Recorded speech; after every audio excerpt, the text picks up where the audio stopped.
Hello, আসসালামু আলাইকুম সকলকে। আমি যুক্ত হয়ে গেলাম জামান তোমাদের সাথে আরেকটি নতুন ক্লাস নিয়ে। বেশি কথা না বাড়িয়ে ক্লাসে যাওয়া যাক। আজকের বিষয় হলো বাংলাদেশের নদ নদী। এই সম্পর্কিত বিগত সালে যতগুলো প্রশ্ন এসেছিল আমরা সবগুলো আজকে কভার করার চেষ্টা করব। তোমরা পুরো ক্লাসটা দেখতে থাকো। প্রশ্ন নম্বর 1, তিস্তা নদীর উৎপত্তিস্থল কোথায়? অথবা তিস্তা নদী কোথা থেকে উৎপত্তি হয়েছে? এটা হলো সিকিম, ভারতের সিকিম। বাংলাদেশের কোন নদী প্রাকৃতিক মৎস্য প্রজনন কেন্দ্র হিসেবে পরিচিত? উত্তর ক, হালদা। মনে রাখবা সবসময়।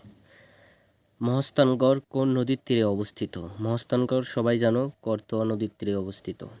বাংলাদেশ ও ভারতের মধ্যে অভিন্ন নদী, এটা যদিও একটু কঠিন কিন্তু এটা তোমাদের কাছে সহজ, কেননা তোমরা এর আগে এই কোশ্চেনটা বহু জায়গায় দেখেছো।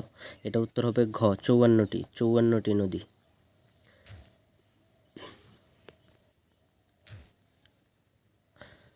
প্রশ্ন নম্বর 5, বাংলাদেশের প্রশস্ত নদী কোনটি? বাংলাদেশের প্রশস্ততম নদী কোনটি? মেঘনা। পরবর্তী প্রশ্নতে আসি, কোন নদীটি বাংলাদেশ হতে ভারতে গিয়ে পুনরায় বাংলাদেশে প্রবেশ করেছে? এটা আত্রাই।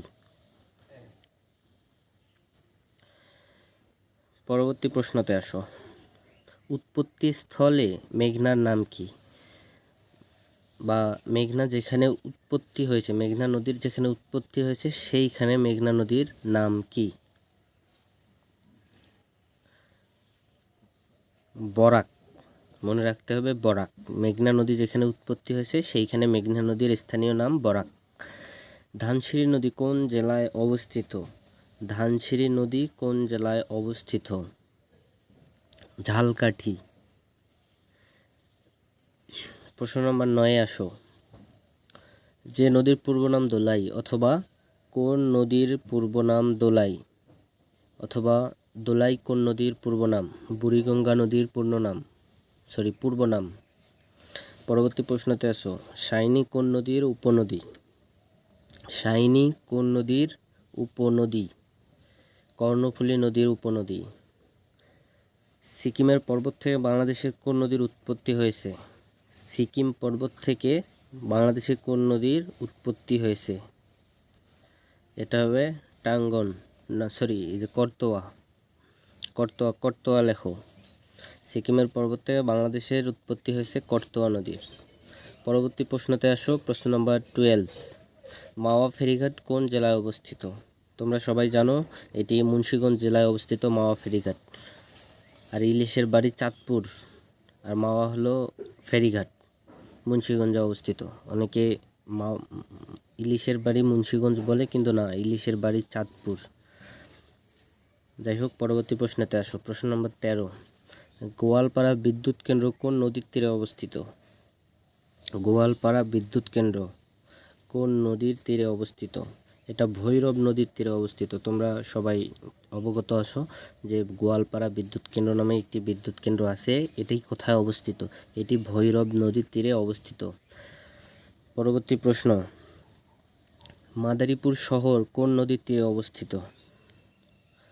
আড়িয়াল খাঁ নদীর তীরে মাদারীপুর শহর অবস্থিত। পরবর্তী প্রশ্ন, প্রস্তাবিত টিপাইমুখ বাঁধটি যে নদীর সংযোগস্থলে তৈরি করার সিদ্ধান্ত নেওয়া হয়েছে? বাংলাদেশ একটি বাঁধ নির্মাণের সিদ্ধান্ত নিয়েছে। বাঁধের নাম হলো টিপাইমুখ। এটি কোন নদীতে অথবা কোন দুটি নদীর সংযোগস্থলে মধ্যবর্তী স্থলে এই বাঁধটি নির্মাণ করার সিদ্ধান্ত নেওয়া হয়েছে? এটা হলো বরাক। উত্তর হবে বরাক, তুইভাই।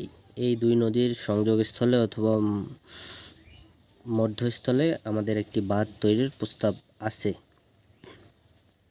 পরবর্তী প্রশ্ন, টিপাইমুখ বাঁধ নির্মাণের পরিকল্পনা কোন নদীতে? তোমরা সবাই জানো বরাক নদীতে। একটু আগে প্রশ্ন সলভ করলাম। পরবর্তী প্রশ্নতে আসি, বাংলাদেশের নদী গবেষণা ইনস্টিটিউট কোথায় অবস্থিত? নদী, পানি, পলি, নদীর প্রবাহ এইসব গবেষণা করে নদী গবেষণা ইনস্টিটিউট। এটি ফরিদপুর জেলায় অবস্থিত। পরবর্তী প্রশ্ন, বাংলাদেশের নদীগুলোর মধ্যে সবচেয়ে দীর্ঘ পথ অতিক্রম করেছে কোনটি? সবচেয়ে দীর্ঘ পথ অতিক্রম করেছে ব্রহ্মপুত্র নদী। কুড়িগ্রাম হয়ে ঢুকেছে, দিয়ে বাংলাদেশের নদীগুলোর মধ্যে সবচেয়ে দীর্ঘ পথ অতিক্রম করেছে এই ব্রহ্মপুত্র নদী। পরবর্তী প্রশ্ন 19, যমুনা নদী কোথায় পতিত হয়েছে? পদ্মায়। যমুনা পতিত হয়েছে পদ্মায়। প্রশ্ন নম্বর 20, বাংলাদেশের বৃহত্তর বা দীর্ঘতম নদী কি? বাংলাদেশের বৃহত্তর অথবা দীর্ঘতম নদীগুলোর মধ্যে সবচেয়ে বড় এবং দীর্ঘতম নদী হলো মেঘনা। সবসময় মাথায় রাখবা, মেঘনা সবচেয়ে বড় আর দীর্ঘতম নদী। আর দীর্ঘতম পথ অতিক্রম করেছে ব্রহ্মপুত্র, মাথায় রাখবা। কিসের স্রোতে নদী খাত গভীর হয়? এটা সবাই জানো, জোয়ার ভাটার স্রোতে। জোয়ার ভাটার সাথে নদীর পদদেশে যে বালিটা আছে ওটা জোয়ার ভাটার সাথে চলে যায় আর নদীর খাত গভীর হয়। প্রশ্ন নম্বর 22, বাংলাদেশের কোথায় সুরমা ও কুশিয়ারা নদী মিলিত হয়ে বাংলাদেশের কোথায় সুরমা ও কুশিয়ারা নদী মিলিত হয়ে মেঘনা নাম ধারণ করেছে? আজমিরিগঞ্জ। উত্তর হবে ঘ, আজমিরিগঞ্জ। প্রশ্ন নম্বর 23, বাঙালি ও যমুনা নদীর সংযোগস্থল কোথায়? বগুড়ায়। উত্তরবঙ্গের প্রবেশদ্বার বগুড়া শহরেই বাঙালি ও যমুনা নদীর সংযোগ। পদ্মা ও যমুনা কোথায় পতিত হয়েছে? প্রশ্ন নম্বর 24, পদ্মা ও যমুনা কোথায় পতিত হয়েছে? এটার উত্তর হবে গ, গোয়ালন্দয়। প্রশ্ন নম্বর 25, বাংলাদেশে প্রবেশের পর গঙ্গা নদী ব্রহ্মপুত্র যমুনার সাথে নিম্নোক্ত কোন জায়গায় মেশে? এটি হবে গোয়ালন্দ। বাংলাদেশে প্রবেশের পর এই নদীগুলো গোয়ালন্দ এসিয়া একত্রিত হয়। প্রশ্ন নম্বর 26, যমুনা নদী কোথায় পতিত হয়? যমুনা নদী পদ্মায় পতিত হয়, পদ্মায় যায় মিলেছে। পতিত হয় বলতে মিলে। প্রশ্ন নম্বর 27, পুনর্ভবা, নাগর ও টঙ্গন কোন নদীর উপনদী? বলতে হবে কোন নদীর উপনদী। এটা হবে মহানন্দা নদীর উপনদী, নাম হলো এগুলা, মাথায় রাখো সবসময়। পুনর্ভবা, নাগর ও টঙ্গন। প্রশ্ন নম্বর 28, ধলেশ্বরী নদীর শাখা নদী কোনটি? বুড়িগঙ্গা। এক কথায় উত্তর বুড়িগঙ্গা। ধলেশ্বরী নদীর শাখা নদী হলো বুড়িগঙ্গা। ব্রহ্মপুত্র নদ হিমালয়ের কোন শৃঙ্গ থেকে উৎপন্ন হয়েছে? এটি হবে কৈলাস শৃঙ্গ। ব্রহ্মপুত্র নদ হিমালয়ের কোন শৃঙ্গ থেকে উৎপন্ন হয়েছে? কৈলাস শৃঙ্গ থেকে উৎপন্ন হয়েছে। প্রশ্ন নম্বর 30, টেকনাফ কোন নদীর তীরে অবস্থিত? টেকনাফ কোন নদীর তীরে অবস্থিত? নাফ নদীর তীরে অবস্থিত। প্রশ্ন নম্বর 31, আমরা আসি, সিলেট কোন নদীর তীরে অবস্থিত? সিলেট সুরমা নদীর তীরে অবস্থিত। প্রশ্ন নম্বর 32 আসি আমরা, বাংলাদেশের বৃহত্তর সেচ প্রকল্প কোনটি? তিস্তা সেচ প্রকল্প। বাংলাদেশের সবচেয়ে বৃহত্তর সেচ প্রকল্প তিস্তা সেচ প্রকল্প। তোমাদের জন্য কিছু কথা বলি, আমার এই চ্যানেলটি সাবস্ক্রাইব করো। তোমরা আরও নতুন নতুন জিকে, সাম্প্রতিক জিকে, নানান ধরনের কুইজ এ সমস্ত ক্লাস পাবা। আর এই ক্লাসগুলো কিন্তু শুয়ে শুয়েও দেখা যায়, দেখার কিছু নেই, শুধু শুনলেই হয়ে যাবে। আমার কথাগুলো শুনলেই তোমার 70% হয়ে যাবে, আর 30% একটু একাধিকবার শুনলেই হয়ে যাবে। তো এই ক্লাসগুলো তোমরা রেগুলার দেখো। পরবর্তী প্রশ্নতে আসি। প্রশ্ন নাম্বার 33, বাংলাদেশের জলসীমায় উৎপন্ন সমাপ্তি নদী কোনটি? হালদা। প্রশ্ন নম্বর 34, নদীর তীরবর্তী শহর বন্দর নিম্নের কোনটি? চায়না, যমুনা। মনে রাখতে হবে। উত্তর হবে গ, কর্ণফুলী, সারদা, পদ্মা। 34-এর উত্তর হবে সারদা, পদ্মা। নদীর তীরবর্তী শহর বন্দর নিম্নের কোনটি? এটা হবে সারদা, পদ্মা। 35 নম্বর প্রশ্ন, নদীর তীরবর্তী শহর স্থান নিম্নের কোন জোড়াটি সঠিক নয়? দেখো, কুষ্টিয়া, গড়াই নদীর তীরে অবস্থিত কুষ্টিয়া শহর।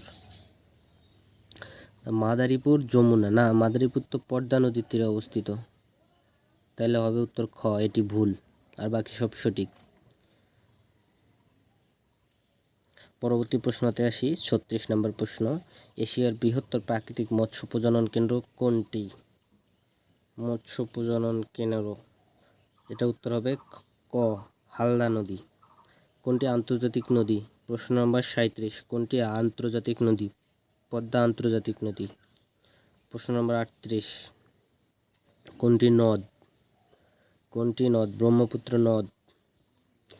প্রশ্ন নম্বর 39, মায়ানমার হতে কয়টি নদী বাংলাদেশে প্রবেশ করেছে? 3টি। প্রশ্ন নম্বর 40, বাংলাদেশের সবচেয়ে খরস্রোতা নদী কোনটি? কর্ণফুলী নদী।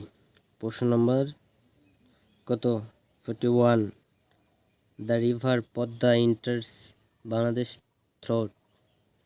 41 নম্বর প্রশ্ন, উত্তর হবে রাজশাহী। মানে এটি প্রশ্নটি ইংলিশে করা হয়েছে, বাংলা হচ্ছে, পদ্মা নদী বাংলাদেশে ঢুকেছে কোন শহর দিয়ে? রাজশাহী দিয়ে। প্রশ্ন নম্বর 42, ব্রহ্মপুত্র নদী কোন জেলার ভেতর দিয়ে বাংলাদেশে প্রবেশ করেছে? ব্রহ্মপুত্র কুড়িগ্রাম জেলার ভেতর দিয়ে। তারপর প্রশ্ন নম্বর 43, গঙ্গা নদী বাংলাদেশে প্রবেশ করে কোন নামে পরিচিতি পেয়েছে অথবা পরিচিত হয়েছে? গঙ্গা নদী বাংলাদেশে, এটি হলো প্রশ্ন হলো 43, গঙ্গা নদী বাংলাদেশে প্রবেশ করে কোন নামে পরিচিতি পেয়েছে? পদ্মা। তারপর পরবর্তী প্রশ্ন 44, কোন নদীর অপর নাম কীর্তিনাশা? তোমরা এটা সবাই জানো, কমেন্টে লিখো। আজ এ পর্যন্তই। সুস্থ থাকো, ভালো থাকো, আগামী ক্লাস দেখার আমন্ত্রণ রইল। আজকে বিদায়, আল্লাহ হাফেজ।